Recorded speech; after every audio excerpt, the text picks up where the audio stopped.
Incoming transmission. Hello, this is Matt and McKinley from History Dispatches. We are the father-son duo bringing you the weird, the wild, the wacky, and the craziest tales from across time. From the Ice Bowl to the Great Heathen Army. And the head of Oliver Cromwell. The same head they kept on a pike for 3 years? Yep, all here on History Dispatches. New episodes every weekday. Find out more at historydispatches.com or wherever you get your podcast app. All you need is a few minutes to start your day off with something historic when you listen to the This Day in History podcast. Every day there's a new episode for you to listen and learn about what happened that day way back when. So listen and subscribe to This Day in History wherever you get your podcasts. That's This Day in History wherever you get your podcasts.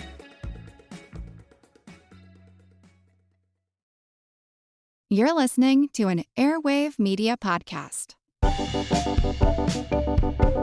Well, hello. My name is Mick, and I have been turned into a turtle. April Fools, everybody. If I got turned into a turtle, I'd be more like a Ninja Turtle. I'd be like Michelangelo, you know? Well, anyway, this episode is kind of April Foolsy themed. I've got 2 hoaxes. Oddly enough, both of these hoaxes began in 1917. They have nothing to do with each other, but that's just a weird coinkydink, as they say. I hope you enjoy it. I hope maybe you celebrate April Fool's Day in some fun way. And if you're listening to this episode after or not any time around April Fools, that's okay. These are just hoaxes that happened that you can laugh about any time of year. This is The Past and the Curious. My name is Mick Sullivan, and I am not a turtle.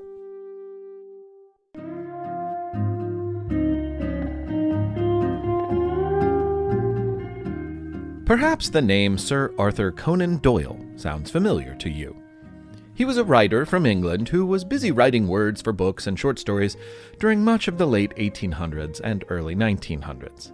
A lot of people read his words, and still do. One of his writings, based on the true story of the Mary Celeste, helped make that ghost ship pretty famous. You may have heard about the Mary Celeste on this very show. But if Sir Arthur or the Mary Celeste ring no bells for you, perhaps this name will. Sherlock Holmes.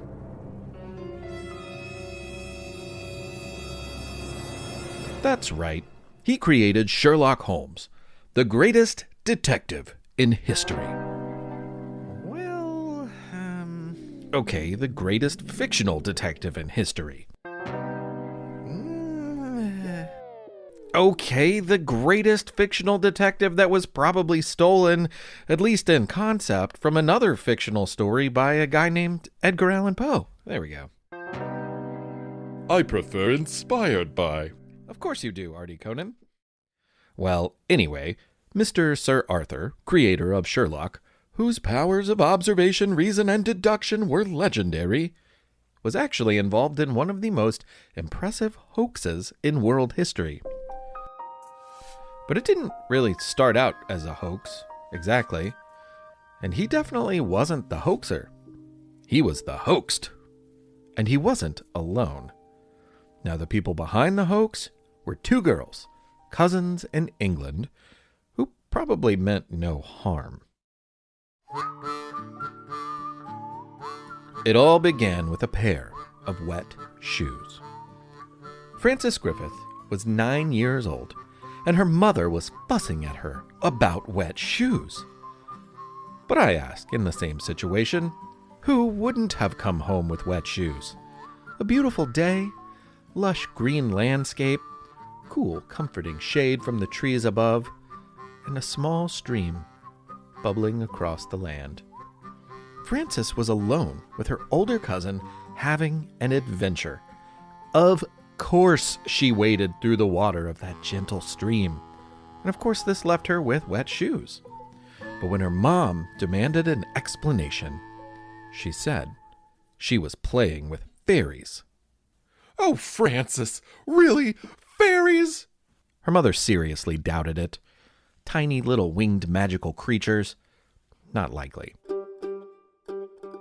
But Frances's cousin, Elsie, was older. She was 16, and she wasn't going to leave her little cousin hanging out to dry. I mean, sure, the shoes could use it, but you know what I mean. She had her cousin's back. It's true, she told the family, and they could prove it.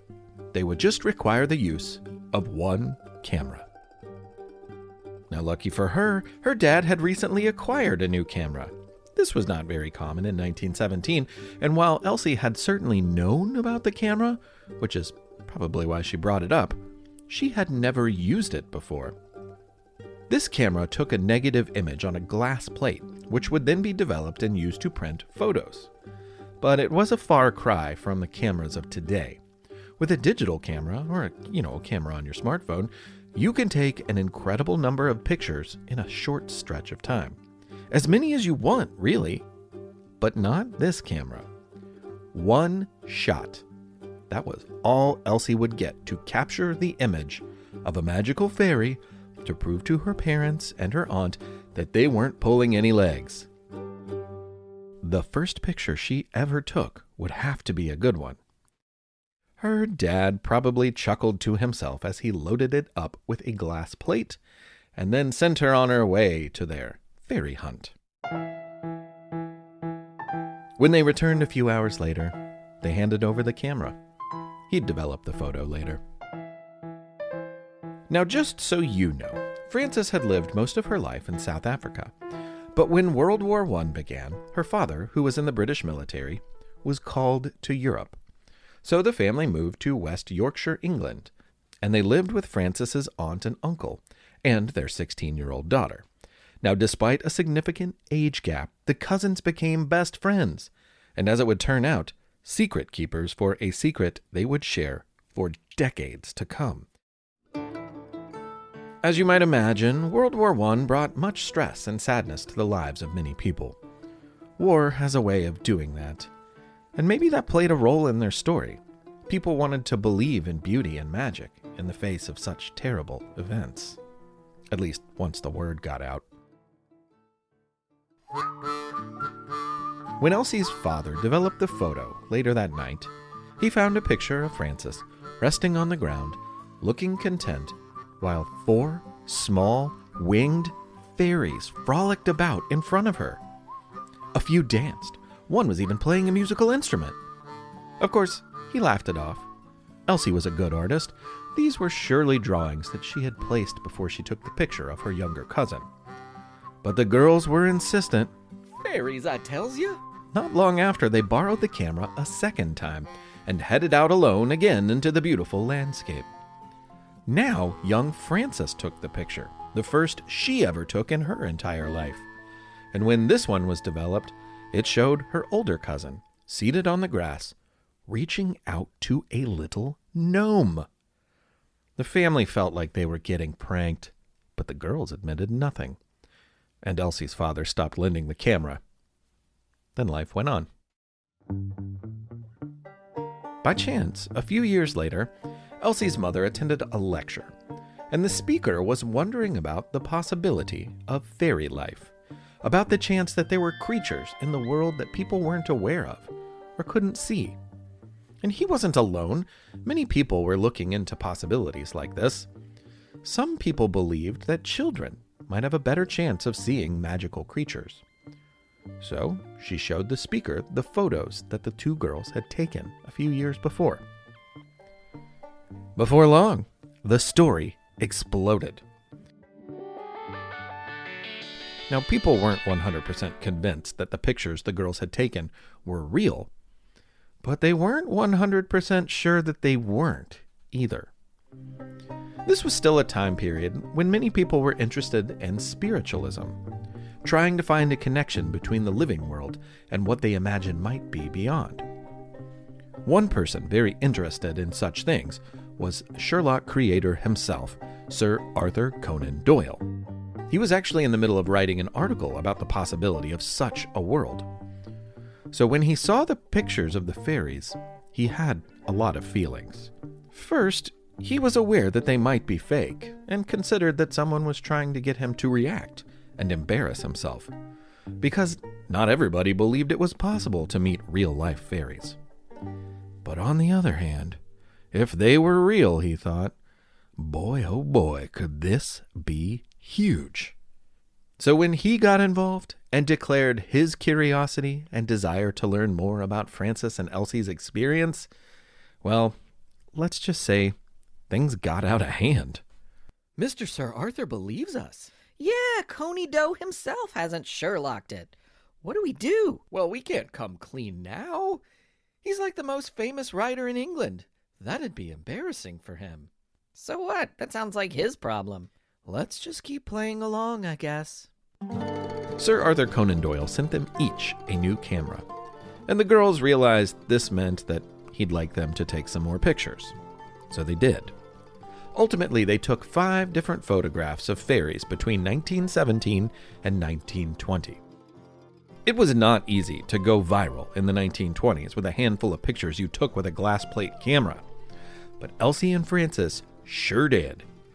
After Mr. Sir Doyle published them in an article, those photos were seen all around the world. They became known as the Cottingly Fairies. And about the Cottingly Fairies, he wrote, The recognition of their existence will jolt the material 20th century mind out of its heavy ruts in the mud, and will make it admit that there is a glamour and a mystery to life.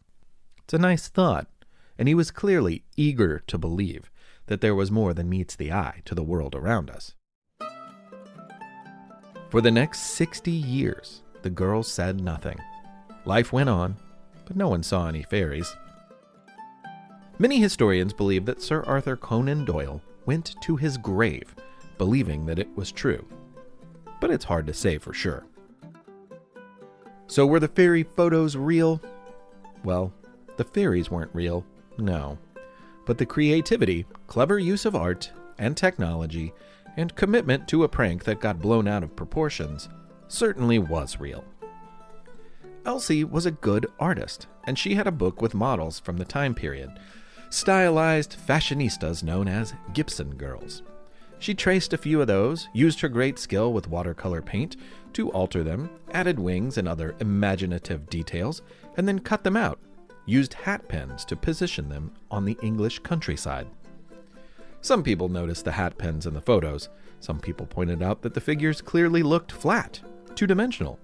Others pointed out that the fairies had contemporary, fashionable, human hairstyles. Would a timeless fairy really style her hair to match today's popular fashion trends? But more than enough people were willing to overlook these details and believe. In 1983, they came clean and admitted that it was all a prank. They had never intended to fool the world or Sir Arthur Conan Doyle. They only wanted to prank their parents and have a bit of fun. But it got out of control, and then they just went with it. And it might have never happened at all if Francis's mom hadn't scolded her over wet shoes. But it did happen, and when asked if she felt bad about it, this is what Francis said. People often say to me, "Don't you feel ashamed that you have made all of these poor people look like fools? They believed in you. But I do not, because they wanted to believe." At least the girls fooled people into believing something magical and beautiful, because it can sure go the other way.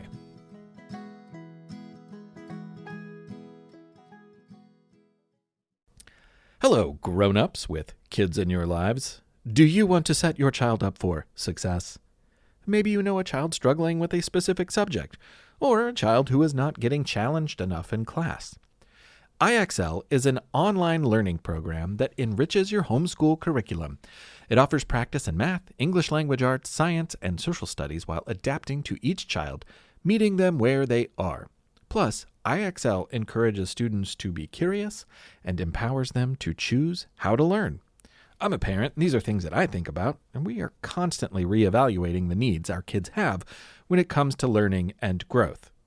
In that regard, IXL Learning is a perfect supplement to homeschool curriculum. IXL offers interactive practice problems, educational games, lessons, and video tutorials for every topic that you might be teaching at home.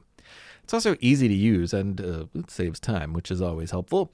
Everything on IXL is organized by grade, subject, topic, subtopic, making it very simple to find activities for the exact skills that you are covering.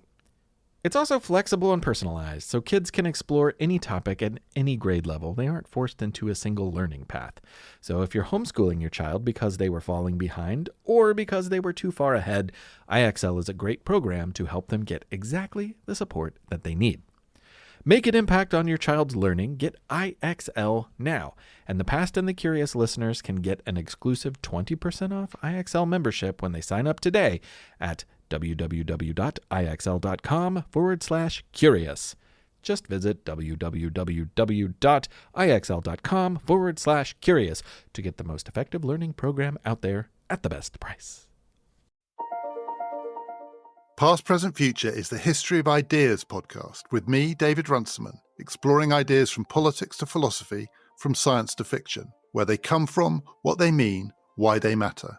We have series on the great political fictions, the great historical what-ifs, the history of bad ideas, and much more. How ideas change and explain our world. Twice a week, every week, wherever you get your podcasts. Past, Present, Future. Now it's time for You Have 30 Seconds. This one comes from the Commonwealth of Pennsylvania. My name is Linnea from Pittsburgh, Pennsylvania. My story is about Milton Hershey. Milton Snavely Hershey was an incredible man with a tough start. 2 unsuccessful businesses and could not have children. Mr. Hershey still would not give up, and eventually he bought Hershey Chocolate, a chocolate company that made candy for everyone to eat. He even made a place for his workers to stay. Milton Hershey created milk chocolate by experimenting with cocoa flour, sugar, and milk. Today, Milton's chocolate is still very enjoyable. Very enjoyable indeed. My family made s'mores this week, and we used Hershey's chocolate. I mean, it's not an advertisement, it's just the truth. Thank you so much. You did a fantastic job. You made me a little hungry, but I can deal with that. If anyone else out there, if you have a 30 seconds, it's real simple. Just record it, send it to us at hello@thepastandthecurious. Just, like a voice message thing. It's very easy. I think the hard part's making it 30 seconds long. It's quiz time. It's quiz time. It's quiz time. Time. Here we are again, friendlies. It's quiz time. And the first question is as follows. In 1876, in Brazil, voters were so upset with crooked candidates in the Sao Paulo City Council election that they elected an outsider candidate, a real outsider. Who was it? Oh, well, it was a rhinoceros. A rhinoceros named Cacareco.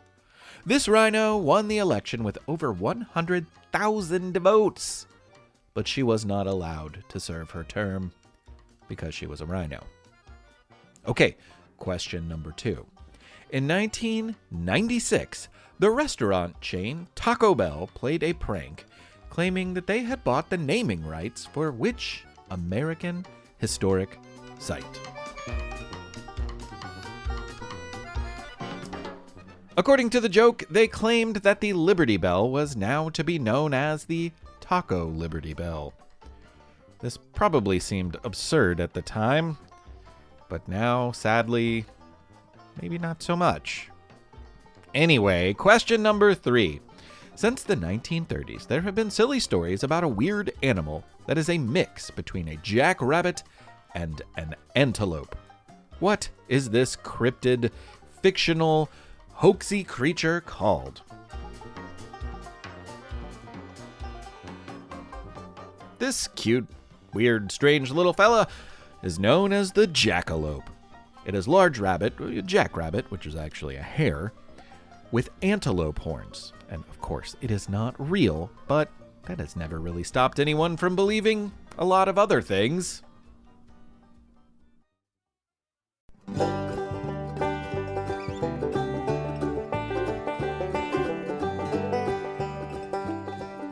So the Cottingly Fairy hoax wasn't the only hoax of 1917. There was another, and this other hoax didn't center around the beauty of the countryside or the magic of mysterious life. It centered on something much more common, something far less magical. The bathroom.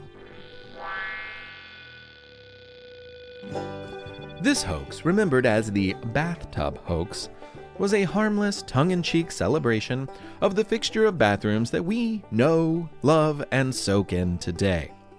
Sure, they may not be as fantastic as fairies and gnomes, but bathtubs are great in their own way. And hey, fairies and gnomes probably have to use the bathroom too, so maybe it was something about World War I that put some people in the mood to have a little fun, and others to be willingly fooled. Maybe people were looking for an escape, if you know what I mean. One famous, well-known writer, social critic, and journalist of his time was certainly feeling the need to lighten things up. So in 1917, he published an essay about the history of the bathtub. He thought that it would be obvious that what he had written was fake, but it turns out people couldn't tell the fact from the fiction, and they took him at his word. You probably hear a lot about media literacy today, and how important it is to be able to recognize the truth from lies when getting information about the world, be it in print, audio, video, or any other online sources. And that's nothing new.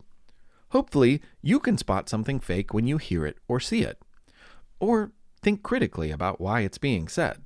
People in 1917 dealt with the same problems, but when it came to the bathtub hoax, many failed. The well-known writer H.L. Mencken published this essay in the New York Daily Mail. It was titled, "A Neglected Anniversary."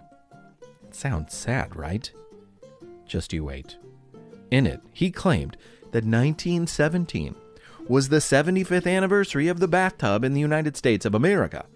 Yes, that's right. According to Mencken's article, Americans had only been taking baths in tubs since 1842. And as terrible as that might sound, and smell, it seemed even more terrible to Mr. Mencken that his fellow Americans were not going to celebrate this momentous anniversary of tub time. Can you believe Americans would just let an opportunity like this to celebrate the tub go down the drain? The story of the tub began, according to Mencken's fake article, in London in 1828, when Lord John Russell first introduced the bathtub to the world. John was a real person, don't get me wrong, and he probably took plenty of baths in his fancy aristocratic life. But he did not invent the bathtub. He was a politician who held probably as much interest in soapy water-filled troughs as the next guy. At any rate, Mencken claimed that an American man from Cincinnati, Ohio, visited England, saw this fictitious tub, fell in love, and in 1842 returned to take the very first bath in America. This Cincinnati man's new tub was gigantic, 7 feet long, made of fine mahogany and enameled iron, and filled with cold water, or warm, as his piping was reportedly wound around the flue of his fireplace. The thing was so impressive that when he showed it off to 7 friends at his annual Christmas party, 4 of them could not help themselves and took turns leaving the party so they could soak in the tub. Say, I'd very much like to take one of those, what do you call it again? A both? A bath? A bath. A bath? Bath. Bath? Bath? Yeah, close enough. Of course, when the public found out about it, they were angry. How could you not be? What a frivolous, wasteful, and downright weird thing baths could be. Plus, you're probably going to get sick from that tub, they thought. And the backlash extended across the country, according to Mencken. As more people got tubs, rich people primarily, the poor and the middle class fought back in shock with shamings, taxes, and mean articles written in papers about the blight of the bathtub. According to Mencken, this backlash did not stop Vice President Millard Fillmore. While visiting Cincy in 1850, he made a pilgrimage to the first bath in America and respectfully requested to have a soak. Later that year, Zachary Taylor got sick and died, putting Fillmore in the White House as president. And among his first orders of business was to install a bathtub in the presidential mansion. The article goes on and on with more fabricated stories about the birth of the bathtub and its impact on American society. There were health concerns, legal cases, practically any kind of drama and unrest you can name. This article about bathtubs had it. One thing the article did do was make the people of Cincinnati feel pretty good about themselves. Quickly, they went from not having a single drop of knowledge or care about the history of bathing to overflowing with pride, and perhaps a bit of smugness, about their city's pivotal role on the frontiers of hygiene. Hooday! That's Cincinnati, baby! Birthplace of William Howard Taft, Skyline Chili, and the bathtub. Sorry, Cincinnati listeners, but 2 out of 3 ain't bad. Remember, Mencken's article was intended as a joke, and he thought it would be obvious. How could the first bath in America have been taken in 1842? He figured people would get the joke. Was he right? Oh, he was worse than right. He was wrong. In the years since, much of what he wrote as a joke has been quoted, cited, reprinted, and referenced in other histories of the bathtub. So not only did he fool his contemporaries, but his hoax has made fools of people in the future. His future, at least. Let's say it stops here. No more bathtub lies, guys. No more. So how long have people been taking baths? Like, for real? Well, it's hard to say. Let's just say a really long time. Heck, the ancient Greeks would get together and bathe in gigantic pools. It was a totally social thing. They'd talk, they'd play games, they'd eat food in a bathing pool, naked. But the Greeks were okay with that. They'd do exercise and train for competitions at the gymnasium together, completely nude as well. In fact, the word gymnasium actually means something like place for naked exercising. So think about that the next time you're in gym class. Actually, maybe don't think about that. But it wasn't just the Greeks. Romans loved baths too, and though fashions and social practices came and went, most people bathed between now and then. Though during some eras of mass illness, like during the Great Plague, there was some belief that water, which opens up your pores, could allow sickness to get in. So many notable people, like Thomas of Becket, for example, did not bathe terribly often. They even might have taken pride in not getting wet for years. When he died, people were a bit disgusted to find his underwear was infested with lice. But that's better than the Marquis de Argens, a friend of Frederick the Great. After taking his undershirt off for the first time in 4 years, it removed significant amounts of his skin, too. So there's no way to say that he was fresh and clean.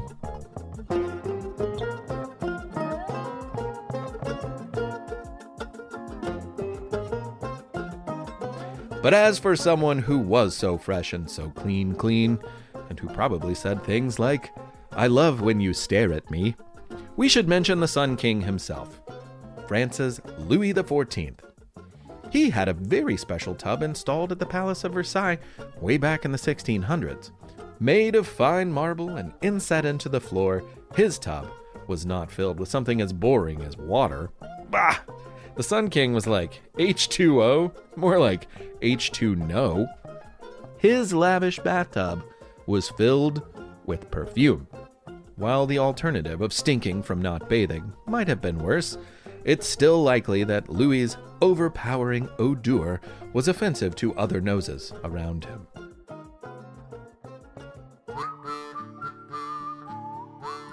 There were certainly public and private facilities for bathing in America in the 1700s as well, though the regular bathers did not bathe as much as we do today in most cases.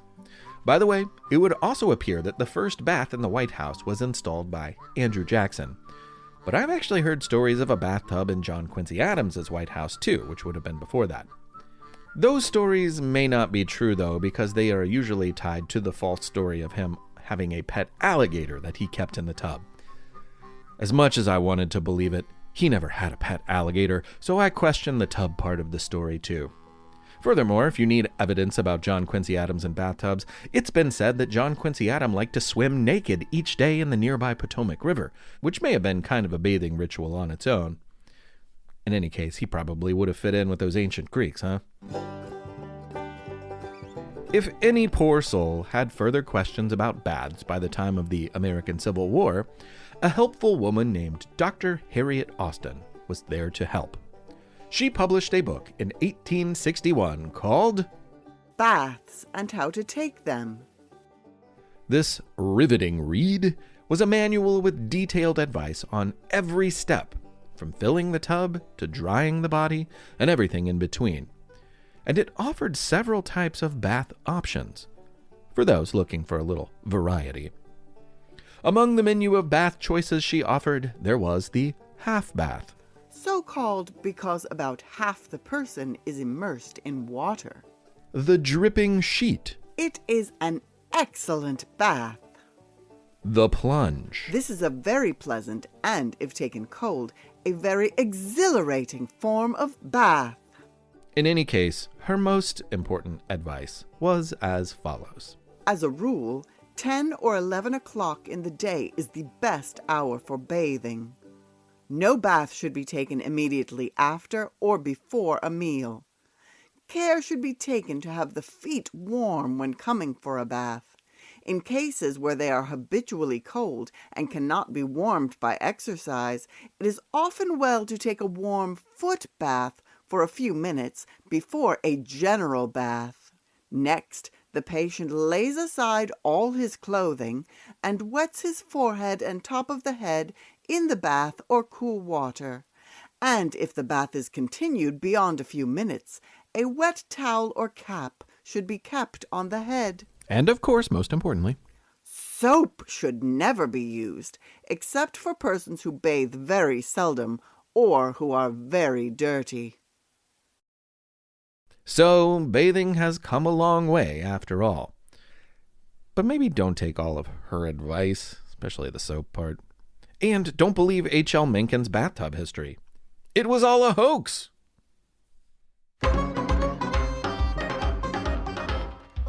Thank you for listening to episode 104 of The Past and the Curious. My name is Mick Sullivan. It has been Mick Sullivan. It will continue to be Mick Sullivan.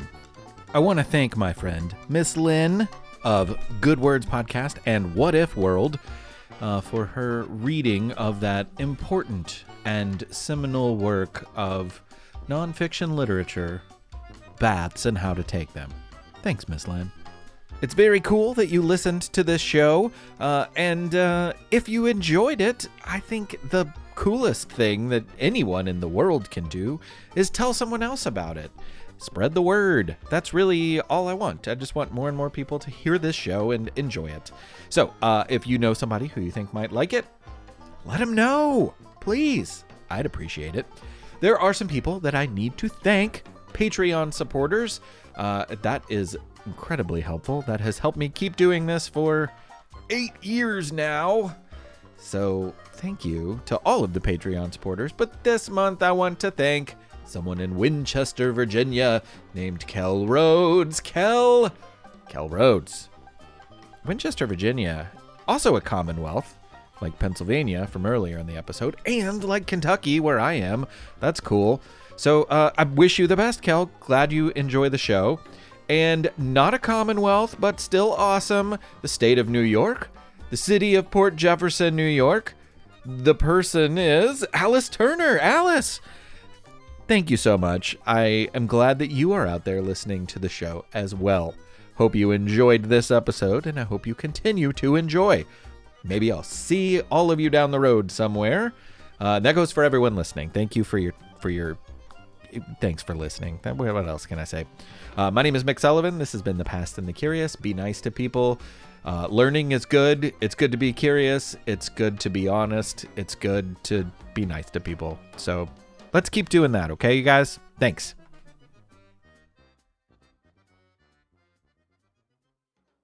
We've all been there. You're standing in a museum staring at a painting and all you can think is, I don't get it. To me, knowing the story behind an artwork is a huge part of knowing how to look at it. I'm Amanda, the host of the Art of History podcast, where we view history through the lens of some really great works of art.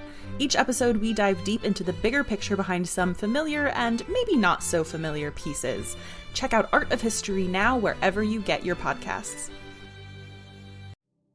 Do you find it hard to sleep at night? Then the Sleep Cove podcast can help you. Hi, I'm Christopher Fitton, the voice and clinical hypnotherapist behind Sleep Cove. Sleep Cove features sleep hypnosis, meditations, and bedtime stories, all designed to help those of you who struggle at night to achieve a restful and peaceful night's sleep. Search for Sleep Cove on Apple Podcasts or Spotify and see why Sleep Cove helps millions of people sleep deeply all